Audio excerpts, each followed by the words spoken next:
বহাগ মাথোৱেটি ঋতু নহয় নহয় ই মাহ বহাগ অসমীয়াৰ আয়ুস ৰেখা জনজীৱনৰ হাত। প্ৰিয় জীৱন ঝৰ্ণা ইউটিউব চেনেলৰ দৰ্শক শ্ৰোতাবৃন্দ, আপোনালোক প্ৰত্যেকলৈকে অসমীয়াৰ বাপতি সাহোন ৰঙালী বিহুৰ ওলগ আৰু শুভেচ্ছা জ্ঞাপন কৰিছোঁ। চ'তৰ 4 দিনৰ পৰাই বহাগৰ আখৰা চলে।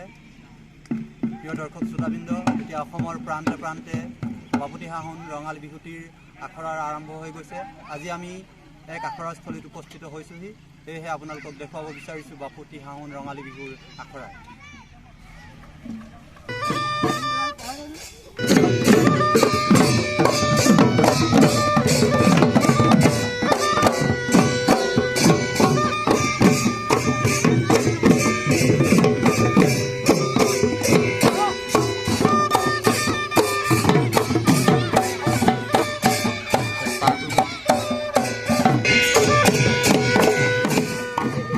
প্ৰিয় দৰ্শক শ্ৰোতাবৃন্দ, অসমীয়াৰ তেজে তেজে বহাগ, অসমীয়াৰ হিৰে হিৰে বিহু,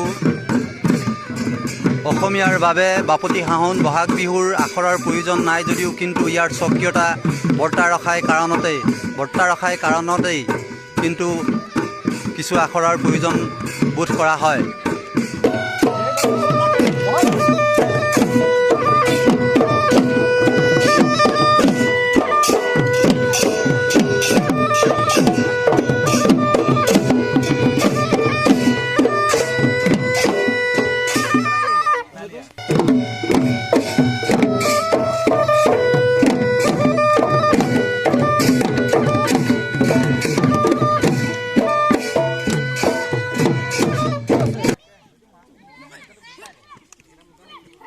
বিহু মূলতঃ কৃষিভিত্তিক উৎসৱ যদিও এই বহাগতেই অসমীয়াই ইজনে সিজনক অভিবাদন জনায়। জ্যেষ্ঠজনে কনিষ্ঠজনক আশীৰ্বাদ দিয়ে, মৰম শ্ৰদ্ধা জ্ঞাপন কৰে আৰু কনিষ্ঠজনে জ্যেষ্ঠজনক সেৱাৰ তথা শ্ৰদ্ধা জ্ঞাপন কৰে। গাঁৱৰ ডেকা গাভৰুসকলে গৃহে গৃহে গৈ গৃহস্থক আশীৰ্বাদ দি আৰু নিজেও আশীৰ্বাদ বুটলাৰ স্বাৰ্থতেই এই বহাগৰ আয়োজন।